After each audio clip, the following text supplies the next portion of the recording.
hoy terminamos el capítulo 2 del libro de Apocalipsis y vamos a ver la iglesia de Tiatira. Capítulo 2, versículo 18. Si lo tiene, dice amén. Amén.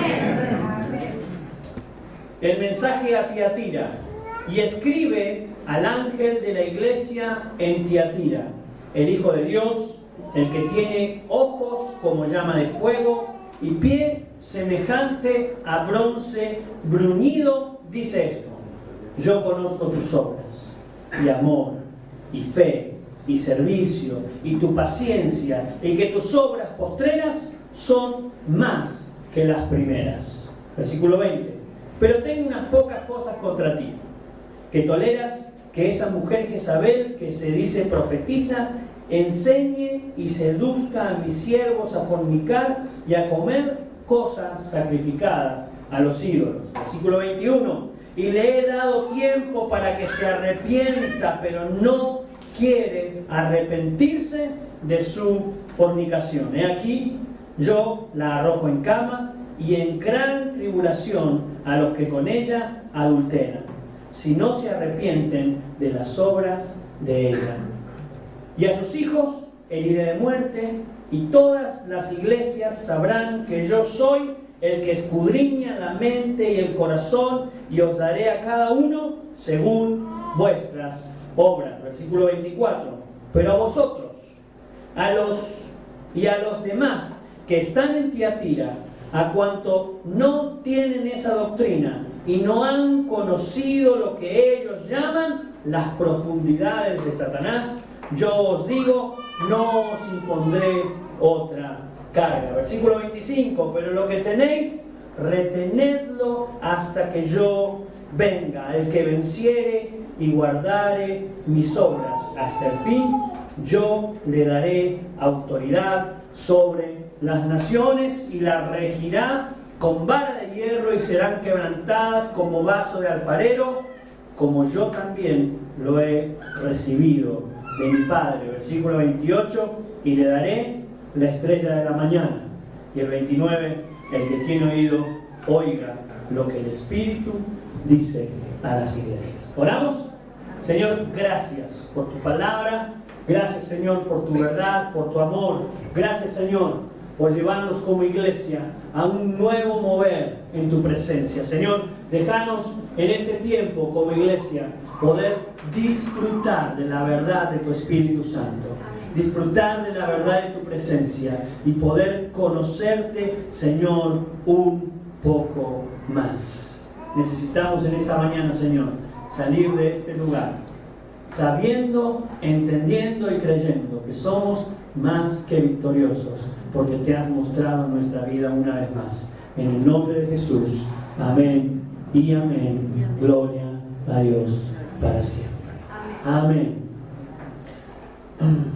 Acá tenemos otra vez. Estamos estudiando entonces las 7 iglesias del libro de Apocalipsis, y hoy nos toca esta iglesia, la número 4, que es la iglesia de Tiatira. Mostramos un poquito de repaso para los que no han venido, que Juan escribe desde Patmos, sí, a la iglesia más cercana, que es la iglesia de Éfeso, y las cartas empiezan a correr hasta la última iglesia, que es la iglesia de la Odisea. Seguramente entre todas las iglesias después se participaban esas cartas y entendían también, como nosotros hoy, sacar de cada una de ellas qué es lo que el Señor quiere y cómo el Señor piensa. Dijimos que este libro, aunque fue escrito por Juan, está dictado directamente desde la presencia de Dios el Padre, revelándoselo a Jesucristo, y Jesucristo, a través de su ángel enviado a Juan, le escribe a las iglesias. Este es el pensamiento de Cristo queriendo dirigir, coordinar y señorear su iglesia. Lo que nosotros estamos viendo en estas mañanas seguidas cada domingo es un poquito más de lo que Cristo piensa, entiende y cómo Él quiere llevarnos a un tiempo espiritual donde solamente Él sea Rey de Reyes, Señor de Señores, y quien merezca toda la alabanza, toda la gloria y toda la adoración. Amén. Eso estamos viendo. Tiatira. Al estudiar un poquito el libro de Apocalipsis, aprendemos algunas cosas interesantes que hemos estado viendo estos domingos, ¿no? Al entender que Jesús vence, por ejemplo, la iglesia se puede parar frente a un testigo de Jehová y decirle al testigo de Jehová: este Jesús que reina, que vive en la vida de la iglesia y que el libro de Apocalipsis me muestra, no es un Dios más, como dice Juan 1:1, o como ellos toman de Juan capítulo 14, no es un Dios pequeño. El Jesús del libro de Apocalipsis es un Jesús que vive, que reina, que se mueve en el mundo espiritual y que a mi vida y a tu vida puede traer libertad. Amén. No estamos simplemente estudiando el libro de Apocalipsis por un capricho. Quiero que entendamos esto. Este es el Cristo que usted y yo vivimos hoy en nuestras vidas.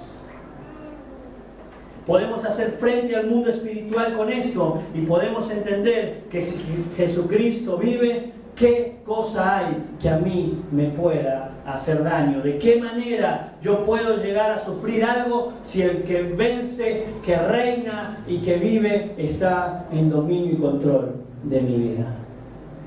Quiero que en esta mañana salgamos otra vez confiados en esto, en que Jesucristo es nuestro vencedor. El libro de Apocalipsis nos revela a Jesús, que fue, es y será el único y suficiente mediador entre Dios y los hombres. Y esto tiene que quedar muy claro en la iglesia. El único mediador entre Dios y los hombres es Jesucristo vencedor. Este Jesús, en su carácter de autoridad, en su carácter de Señor, entonces le escribe a la iglesia de Tiatira, porque la iglesia de Tiatira se estaba convirtiendo en una iglesia engañada por falsas profecías. Por lo tanto, la iglesia de Tiatira era una iglesia en peligro. La iglesia que está siendo engañada a través de aquello que quiere ser llamado como palabra del Señor. Tiatira es una iglesia que está en peligro. Al igual que Pérgamo, esta iglesia estaba siendo infiltrada por idolatría pagana, involucrada en su adoración y aún en sus pensamientos. Pérgamo fue la iglesia que vimos el domingo pasado. Para el que no vino, pídale al ministerio de multimedia que pueda pasarle ese mensaje, y si no, después búsquelo en internet, lo vamos a subir. Pero al igual que Pérgamo, la iglesia de Tiatira estaba siendo engañada en su adoración y aún más en su manera de pensar. La falsa profecía intentaba hacer una manera de adaptar los pensamientos pseudo cristianos a pensamientos más globalizados. No es tan malo hacer esto si yo creo que Jesús es mi vencedor. Y ese era el tipo de mensaje que empezó a recibir la iglesia de Tiatira. Querían de alguna manera poder infiltrar pensamientos paganos dentro de la comunidad. Y eso no era nada más que porque sí. El contexto donde vivía la iglesia, Tiatira era una de las menores ciudades que estaban creciendo en ese lugar, pero tenían algo que era realmente importante en su ciudad, y que era el comercio, y que era la forma en que la gente que vivía en esa ciudad podía vivir. Si no comerciaba, no podía vivir. Tiatira estaba creciendo muchísimo en cuanto al comercio. Yo lo veía de esta manera, era como un gran shopping. Tiatira, la ciudad de Tiatira, era como ir a pasear al lugar donde había comercio de todo tipo y donde se podía encontrar muchas de las cosas que uno buscaba. Por lo tanto, era una ciudad que vivía de ese comercio, pero el comercio tenía algo así como lo que nosotros conocemos hoy como gremialistas, que no hay un gremialista cerca. Uno se me vino con la campera de Saúl Ubaldinho, ya le dije. Eso para los más viejos, los jóvenes no tienen ni idea quién es, ¿no? Pero estaban los gremialistas, ¿sí?, manejando la situación en el comercio. Por lo tanto, al manejar la situación en el comercio, infiltraban mucho de su autoridad con respecto a cómo tenían que manejarse en ciertos ámbitos de su vida también. Si no, no podían pertenecer a ese ámbito de comercio. Trato de explicarlo de la manera más fácil posible. Pero, por ejemplo, acá hay... ¿cómo es Aloha, Hawái? ¿Cómo se llama esa isla, por favor? ¿Alguno? Hawái, esa es la que yo soy. Muy bien, Hawái.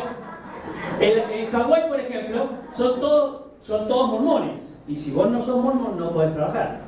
Es complicado no tener ese tipo de religión. Lo vimos el otro día en un documental con Poli. Y decían, si vos no pertenecés a ese tipo de religión, no podés trabajar en esa isla. ¿Sí? Entonces, yo creo que más o menos pasaba lo mismo en este ambiente y por lo tanto la iglesia de Tiatira estaba sufriendo un doble pensamiento. ¿Quién me sostiene? ¿Me sostiene mi parte económica o me sostiene el Señor? Y entonces en esto se facilitaba el trabajo para los falsos profetas o aquellos que se infiltraban dentro de la iglesia, que ahora vamos a verlo un poquito más extendido, donde se metían a la gente y decía, no hay problema, hagamos esto, si total, eso te va a dejar comer y después vos haces lo que tenés que hacer.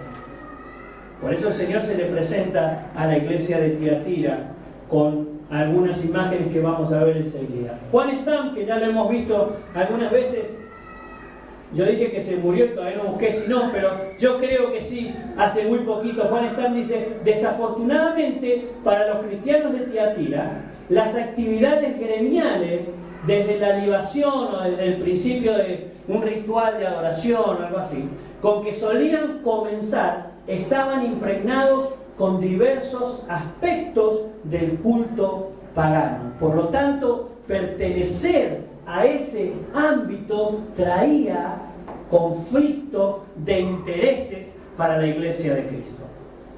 Si querés pertenecer y hacer tal y tal cosa, si no, yo creo que le caía el gremio y le hacía paro y le prendía las gomas y le tocaba los bombos, ¿no? Y no lo dejaba comercializar. Entonces estaban pasando en una situación realmente complicada. La red poderosa de gremios hicieron que participar del culto al emperador sea necesario para poder sobrevivir económicamente en esta ciudad. El domingo pasado vimos un poquito de la iglesia de Pérgamo, donde el culto al emperador se había puesto ya firme y presente. La diferencia con Tiatira a Pérgamo, en la iglesia de Pérgamo que vimos el domingo pasado, ¿se acuerdan? Dije, había templos por doquier. En Tiatira no había templos. Por lo tanto, al no haber un templo, por ahí era mucho más fácil infiltrarse como cristiano en algunas adoraciones paganas, en algunas adoraciones complicadas, ¿no? Y después seguir comercializando y haciendo su vida normalmente, ¿no? Entonces, pero no había templos. Esto facilitaba la tarea de aquellos falsos profetas que se involucraban en la iglesia. Quiere decir que si había algún lugar de reunión realmente donde se hacía un acto religioso, por llamarlo de alguna manera, eran los grupos cristianos que estaban comenzando a vivir y a crecer en Tiatira. James Smith, otro teólogo, dice que la iglesia de Tiatira es la iglesia que está en peligro, ya que permitía a la iglesia de Tiatira que una falsa maestra comenzara a enseñar de su pseudo adoración a el Señor Jesús. La iglesia estaba creciendo, estaba naciendo, no tenía la cantidad de folletos que nosotros hoy tenemos, no tenía la Biblia impresa como nosotros la tenemos, no tenía radios cristianas, que hoy no sé si es mejor o peor, no tenía televisión cristiana, que vuelvo a decir la misma frase, no sé si es mejor o peor. No todo lo que vea usted lo crea, vaya a la palabra, aunque digan el Señor Jesús con su boca. ¿Por qué? Porque los falsos profetas también hoy están en medio nuestro. Pero esta iglesia estaba tratando de empezar a tener conocimiento de este Cristo que no hacía muchos años había resucitado, había ascendido al cielo y hoy estaba reinando con total autoridad. Entonces, cuando se le presenta el Señor a Juan, le dice: es necesario que a Tiatira le empecemos a demostrar cuál es el tipo de adoración que ellos deben tener. Esta iglesia, al ser infiltrada, yo creo que pensaban esta frase: ¿cómo no le vamos a creer si es profeta? Fíjese que el Señor le dice, ustedes le están creyendo a esa falsa profeta. Quiere decir que, si el Señor dice que hay falsos profetas, quiere decir que hay verdaderos profetas y falsos profetas. La iglesia tiene que empezar a tener conocimiento en lo espiritual para distinguir quién es un verdadero profeta y quién es un falso profeta. Qué complicada la frase que acabo de tirar, ¿no? Nosotros tenemos que orar cada mañana para no ser infiltrados con cuestiones que el mundo cristiano nos dice que es la manera de adorar o la manera de vivir, y decirle, Señor, quiero que la congregación de la Iglesia Bautista en Covimet sea de verdad la que escuche tu palabra. Y no pensamiento de hombre. El engaño profético se sucede en la vida de la iglesia, por lo que Oseas capítulo 4 versículo 6 dice: el pueblo de Dios se murió en el desierto por falta de conocimiento. Y el conocimiento no es simplemente saber la raíz de la palabra, de la dimensión de la... es por falta de conocer al Señor Jesús. El pueblo sin conocimiento se muere en una vida de desierto. Necesitamos como iglesia comenzar a vivir, comenzar a sentir, comenzar a experimentar la verdadera palabra del Señor y el verdadero mover de su Espíritu Santo con discernimiento frente a todas las circunstancias que se nos presentan.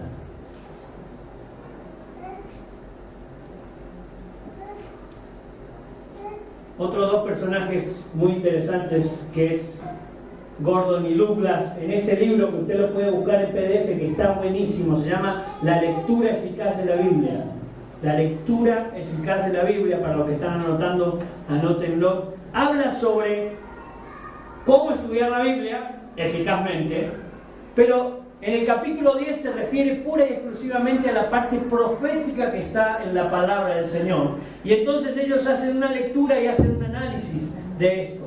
Y dicen esto: en el capítulo, menos del 2% de las profecías bíblicas del Antiguo Testamento, menos del 2% de las profecías bíblicas del Antiguo Testamento hablan sobre el Mesías futuro, el Mesías que viene. Porque nosotros entendemos que el profeta es el que te dice todo lo que viene en el futuro, ¿no? Yo fui una vez a una iglesia y a una congregación, porque era un aniversario, y dice, viene el profeta de Chile, vamos a hacer pasar al profeta de Chile. Chile. Y sube el profeta, y como es profeta, ¿qué tiene que hacer? Tiene que profetizar. Mire, empezó a decir cada cosa, con mi esposa nos miramos y dijimos, y le digo yo, es profeta, tiene que profetizar. Y se entiende que si yo soy profeta, lo que tengo que decir es lo que a mí se me ocurre que a vos te va a pasar dentro de un tiempo. Y la profecía no siempre es sobre el futuro. Es más, menos del 2% de los profetas de la Biblia en el Antiguo Testamento hablaron sobre el Mesías que venía. Y eso no es nada. Menos del 5% de los profetas que tenemos en el Antiguo Testamento hablaron sobre el nuevo pacto. El nuevo pacto es este Cristo que muere, resucita y vive eternamente. Herido fue por nuestra rebelión, molido por nuestro pecado, el castigo de nuestra paz fue sobre él y por su llaga fuimos nosotros curados. Habla sobre el Mesías y habla sobre el nuevo pacto. Pero Isaías habla de un montón de otras cosas más, y no simplemente está ese pasaje clavado ahí. Y dice algo todavía mucho más interesante, que el 1%, solamente el 1% de lo que está en nuestra palabra como profecía, llega hoy hasta nuestros tiempos. Eventos que están por suceder en nuestros tiempos. ¿Hay algún salmo? ¿Hay algún pasaje de Isaías? Pero solamente el 1% habla sobre profecía a futuro. ¿Por qué hemos caído en el error de entender que tenemos que esperar que venga un profeta y nos diga, entonces vos te vas a casar con un joven que va a tener pelo largo? Eso le dijeron a mi esposa, miren cómo quedé. Vino una profeta una vez, con mi esposa estaba embarazada y le dijo de nuestro primer hijo, y le dijo, este va a ser un varón de Dios, que va a llegar a las naciones. Daniela se llama el varón de Dios. Ahí la tienen atrás, que va a llegar a las naciones, ¿no? Bastante machona me salió, pero bueno, eso es un peso aparte, ¿no? Pero, digo, y no solo eso, cuando viene el segundo, otra vez dijeron lo mismo. ¿Saben cuál fue el varoncito? El tercero. Que nadie nos dijo nada, porque ya estábamos, gracias Señor, ya éramos bautistas. Bueno, no importa. Nos convertimos.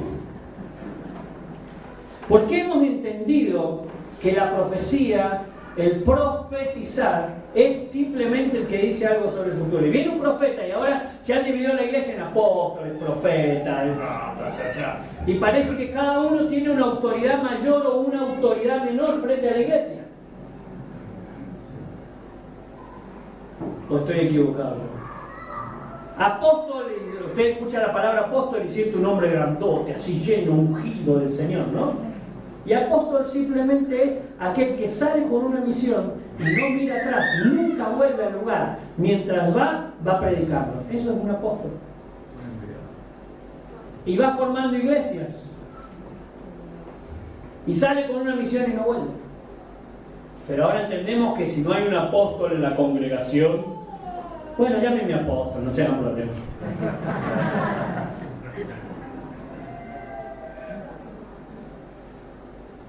Entonces, hoy también como iglesia estamos sufriendo ciertas infiltraciones. ¿Saben por qué? Por desconocimiento de la palabra de Dios.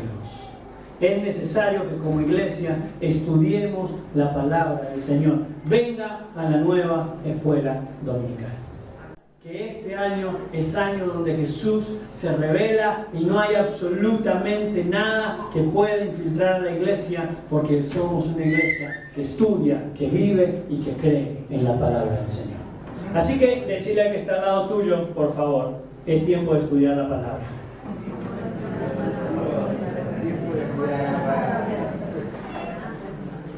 Es tiempo de estudiar la palabra. Amén. Ayer puse una radio cristiana, me dejaron el autito que me prestan y había una radio cristiana, le decía a los chicos cuando me junté, solamente la dejé para ver qué decían, ¿no? Yo creo que un hombre que no es cristiano jamás pudo entender lo que ellos hablaban en ese momento. Usaban palabras muy raras que solamente usamos nosotros. Como escudriñar a Nabucodonosor, decíamos anoche, ¿no? Son cristianos, palabras que solamente la iglesia conoce. Nosotros tenemos que, entonces, cuando hablamos de la palabra de Dios, bajarlo a aquel que nos escucha. ¿Y sabe que hay que ser profeta? La única forma de ser un profeta, yo en esta noche estoy profetizando, porque la palabra del Señor dice y me enseña. Usted tiene en su mano la profecía de la palabra del Señor. ¿Quiere hablarle a alguien del Señor? Convirtámonos como iglesia en profeta. Predique la palabra del Señor. En su palabra dice. Su palabra dice. No es lo que yo digo, es lo que su palabra dice. No cuento historias cuando me paro acá arriba. Quizá dé un testimonio cortito de algo en algún momento. Pero siempre va a escuchar palabra del Señor. Porque hemos sido llamados a ser profetas de su palabra y no de nuestros pensamientos. ¿Amén? Entonces, el Señor se le presenta a esta iglesia que estaba siendo infiltrada. Dice Gordon y Douglas otra vez, las profecías, los profetas sí anunciaron el futuro, pero lo que anunciaban no era nuestro futuro, sino el futuro de Israel, de Judá y de algunas otras naciones. Ya algún día vamos a ampliar un poquito más esto, pero no es todo aquello profecía. Cuidado entonces, mis hermanos, porque la iglesia está siendo infiltrada. Mateo 24 dice, en los últimos tiempos vendrán falsos maestros, falsos profetas, que le dirán a usted, vamos allá porque allá está el ungido. ¿No ha escuchado esa frase? Danger. Le hablo para que entiendan algunos que hablan inglés. Caution. Cuidado, peligro. Y dice Mateo 24, si a ustedes escuchan una frase que dice, vengan, acá está el Señor, no vayan.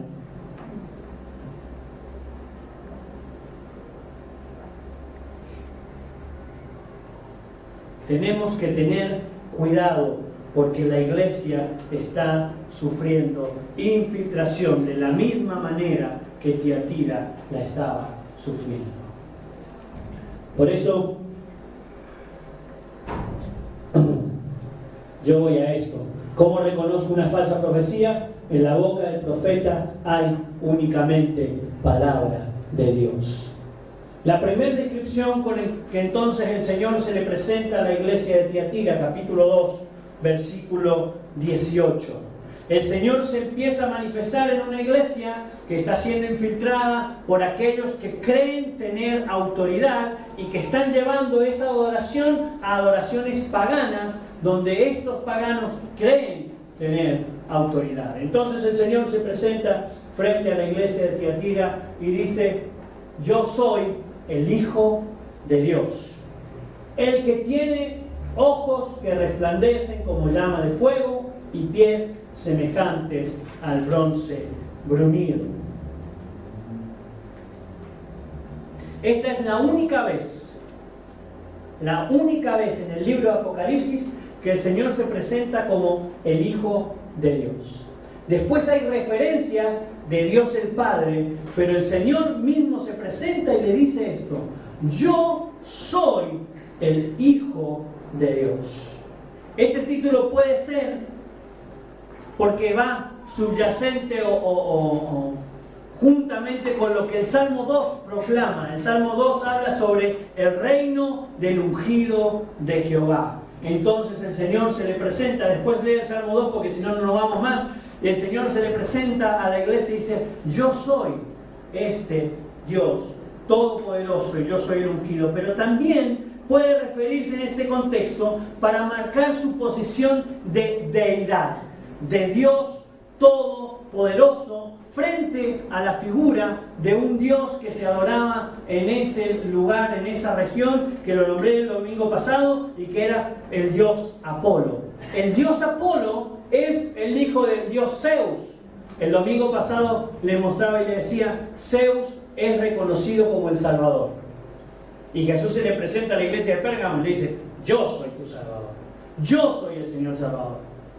Y ahora viene a la iglesia de Tiatira y le dice: yo soy el Hijo del que tiene todo el dominio y toda la autoridad.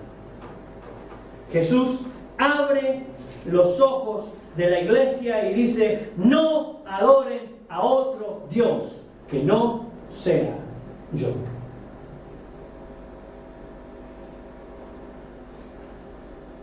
La segunda descripción que el Señor hace: ojos que resplandecen como llama de fuego. Apolo, este hijo de Zeus, es reconocido como el dios Sol, el dios que brilla y el dios que ilumina toda la región.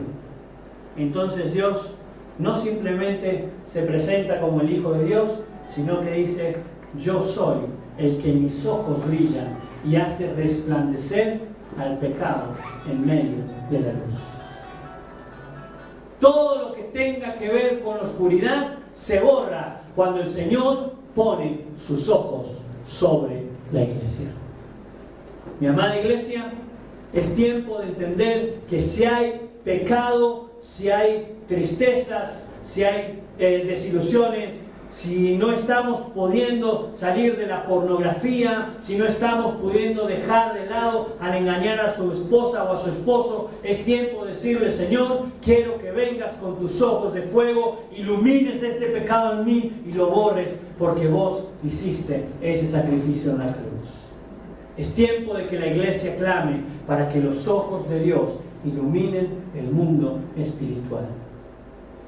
Y entonces nosotros podamos salir de las tinieblas. No simplemente brille la luz de Cristo, sino que Él brille en la mente y el corazón de aquellos que le adoramos. Señor, poné tus ojos en mí. Lo decíamos el domingo en la reunión de oración. Abre mis ojos, Señor. Es tiempo de decirle al Señor, queremos verte, Señor. Queremos verte. Queremos que ilumines nuestra vida.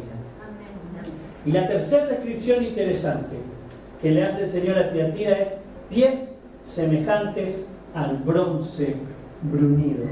Sin duda, la ciudad de Tiatira conocía muy bien este material, porque en ese lugar, en esa ciudad, se fundía el bronce.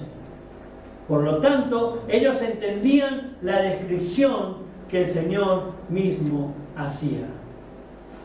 Y estos pies significan no simplemente yo tengo autoridad, sino que, como le dije recién, el Señor quería involucrarse en sus pensamientos y decía, mis pies están firmes, están presentes en este lugar y yo quiero ser tu Dios proveedor. Yo quiero ser quien pise firme en este lugar y que no haya otro dominio y otro control más que mi presencia. Por lo tanto, el Señor, creo que al mezclar su figura con parte de lo que el comercio de esa ciudad vivía, le da una cobertura a la iglesia y le dice, esta es mi cobertura económica también frente a tus circunstancias. Por lo tanto, daba seguridad económica a aquellos que querían seguir al Señor. Debemos invitar a Jesús a hacerse presente en nuestras vidas, tanto en lo familiar como en lo económico. Y decirle, Señor, entendemos que vos sos quien pone pie firme y no hay quien te mueva, Señor. Hay mucho más que podríamos decir sobre estas tres referencias, pero ya me empezaron a levantar la mano. No, todavía no. Tiatira, versículo 18, entonces vimos la introducción y la presentación que el Señor hace. ¿Cómo estoy de tiempo?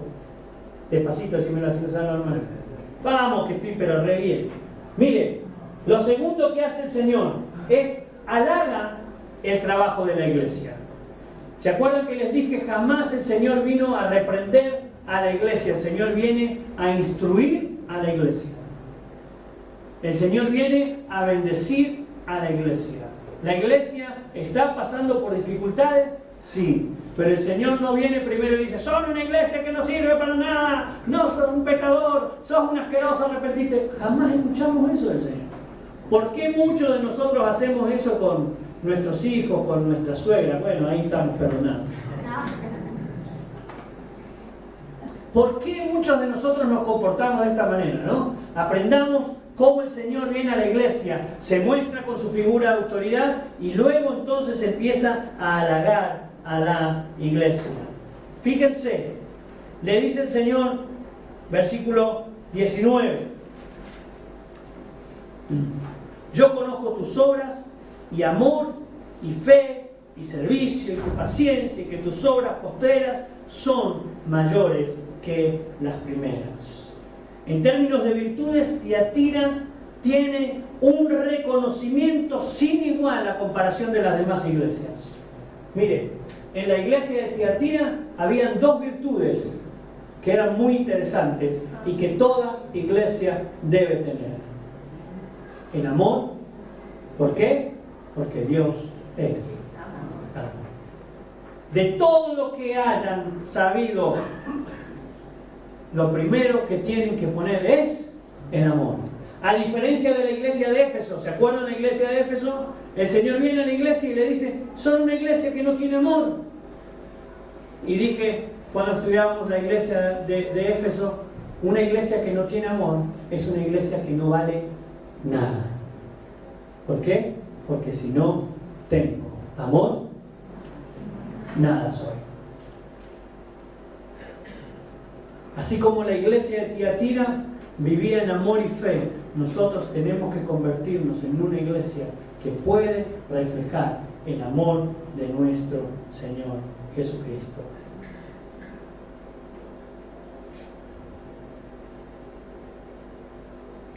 Voy a avanzar un poco más porque si no, no nos vamos.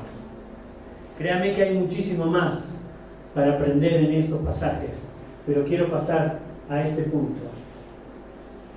El Señor entonces entra y le da una advertencia y una amonestación a la iglesia. Y le dice: sé que tenés en ese lugar a algunos que siguen falsas profecías. Y el Señor les dice: a estos que siguen esas falsas profecías van a tener problemas. Lo primero que hace el Señor es identifica la falsa enseñanza. Si usted quiere saber quién es aquel que enseña la verdad de la palabra de Dios o la falsedad de la palabra de Dios, pida que el Señor se manifieste cada vez que usted escucha algo que esté en la palabra del Señor. Si escucha un pastor, incluso a mí, evalúeme en esto. Si yo no hablo palabra de Dios, usted tiene que venir y decirme: pastor, está cerrado. En nuestra boca, siempre, diga siempre. No, pero diga nada más como decir, siempre. Siempre tiene que haber palabra del Señor. Siempre tiene que estar la palabra del Señor por delante. La herejía de conformista y proimperialista se hacía parte de la iglesia en ese lugar porque era necesario sostenerse de alguna manera económicamente. Parece que Jezabel ya había sido advertido muchas veces de este conflicto y no había querido arrepentirse. Entonces el Señor, ya juzgando frente al mundo espiritual, dice: a partir de ahora el único que tiene control soy yo. En este punto la congregación está dividida entre quienes quieren seguir las enseñanzas de Jezabel y quienes son conformistas, los que son conformistas y proimperialistas, y quienes quieren de verdad seguir a este Cristo. Y el Señor le dice: a partir de ahora yo tomo dominio y tomo control. La decisión es ahora. La decisión es now. Algo me quedó de las dos clases que tomé. La decisión es ahora, iglesia. ¿Quién tiene dominio y quién tiene control en tu vida? Es tiempo de decir: Señor, yo voy a ir siempre a la verdad de tu palabra. Y la cuarta cosa, y lo último que vamos a ver hoy: doble bendición para aquellos que son vencedores.